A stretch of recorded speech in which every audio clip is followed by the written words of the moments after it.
सुप्रभात बच्चों। हम भारत की खोज पुस्तक प्रथम अध्याय के दूसरे भाग अतीत का दबाव पढ़ने जा रहे हैं। उससे पहले हमने अहमदनगर का किला और अतीत का भार पढ़ा। चलिए आज हम अतीत का दबाव पढ़ते हैं। दबाव भला हो या बुरा दोनों तरह से अभिभूत करता है। कभी कभी यह दबाव दमघोंटू होता है, खास तौर पर उन लोगों के लिए जिनकी जड़ें बहुत पुरानी सभ्यताओं में होती हैं, मसलन भारत और चीन की सभ्यताएं। यानी ये दो सभ्यताएं सबसे प्राचीन मानी गई हैं और इनका इतिहास कहीं ना कहीं दमघोंटू या फिर दोनों तरह का है, अच्छा और बुरा दोनों। ठीक है, अभिभूत करता है, हमें कहीं ना कहीं प्रेरित करता है और कई बार क्या होता है कभी कभी यह दमघोंटू भी होता है, खासकर उन लोगों के लिए जिनका इतिहास बहुत पुराना होता है। आखिर मेरी विरासत क्या है? मैं किन बातों का उत्तराधिकारी हूँ? क्या उन सब का जिसे मानवता के दसियों हजारों साल के दौरान हासिल किया, उसकी विजयों के उल्लास का, उसकी पराजयों के दुख यंत्रणा का, मानव के उन हैरतअंगेज साहसिक कार्यों का जिनकी शुरुआत युगों पहले हुई और जो अब भी जारी है और हमें आकर्षित करती है। यानी अब जो जवाहरलाल नेहरू जी हैं वो अपने आप से प्रश्न करते हैं कि आखिर मेरी विरासत क्या है। ठीक है, मैं किन बातों का उत्तराधिकारी हूँ। यानी मैं उत्तराधिकारी का मतलब ये होता है जैसे राजा होता है उसका पुत्र ही उसका उत्तराधिकारी, यानी उसकी जो संपत्ति को ग्रहण करने वाला है उसको हम उत्तराधिकारी कहते हैं। यानी उसके बाद कौन उस राज्य को चलाएगा वो उत्तराधिकारी माना जाएगा। तो वैसे ही जवाहरलाल नेहरू भी अपने आप को ये मानते कि मेरी विरासत क्या है और मैं किन बातों का उत्तराधिकारी हूँ। यानी मैं आगे को क्या प्रदर्शित करूँगा या फिर मैं किसका नेतृत्व करूँगा।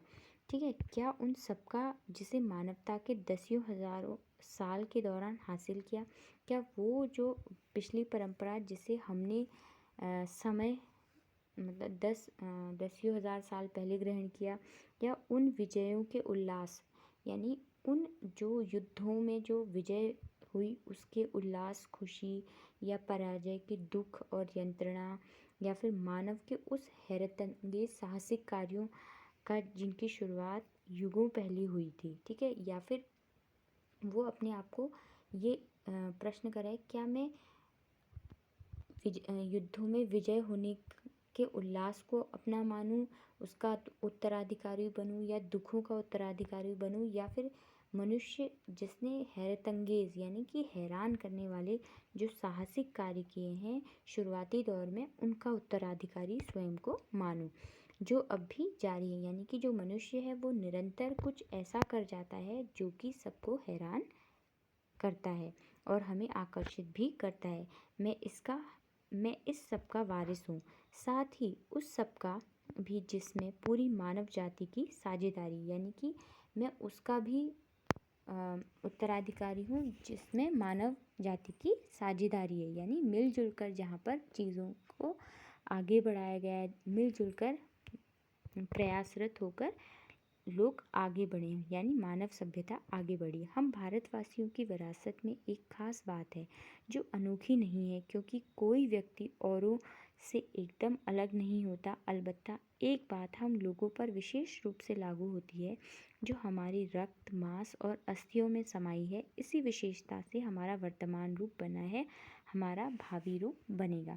यानी जो भारतवासी है, ठीक है, जो भारतीय हैं उनकी एक खास बात है, क्योंकि हम ये मानते हैं, हम ये जानते हैं कि भारत एक बहुसांस्कृतिक देश है। यहाँ विभिन्न धर्म हैं, विभिन्न जातियाँ हैं, विविध संप्रदाय हैं, तो कहीं ना कहीं इन सब के जो भाव हैं वो कहीं ना कहीं एक ही हैं।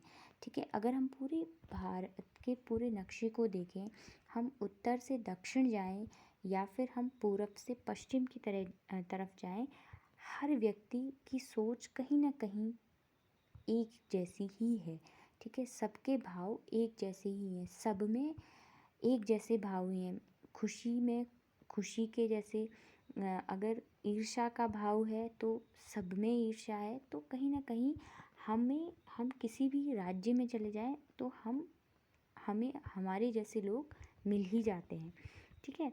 तो इसलिए ये दूसरों से अलग है, इसीलिए हमारी जो संस्कृति है वो सबसे अलग है, क्योंकि हमारे खून में, हमारी हमारी क्या कहते हैं, अस्थियों में एक विशेषता है जिसने हमारे वर्तमान रूप को और भविष्य को बनाएगा। कहीं ना कहीं वो एकता, वो एक ही ढंग से सोचने की जो सोच है वो उसको सबसे अलग करती है। इसी विशिष्ट विरासत का विचार और वर्तमान पर इसे लागू करने की बात एक लंबे अरसे से मेरे मन में घर किए है। मैं इसी के बारे में लिखना चाहता हूँ। विषय की कठिनाई और जटिलता मुझे भयभीत करती है। मुझे लगता है कि मैं सतही तौर पर इसका स्पर्श ही कर सकता हूँ।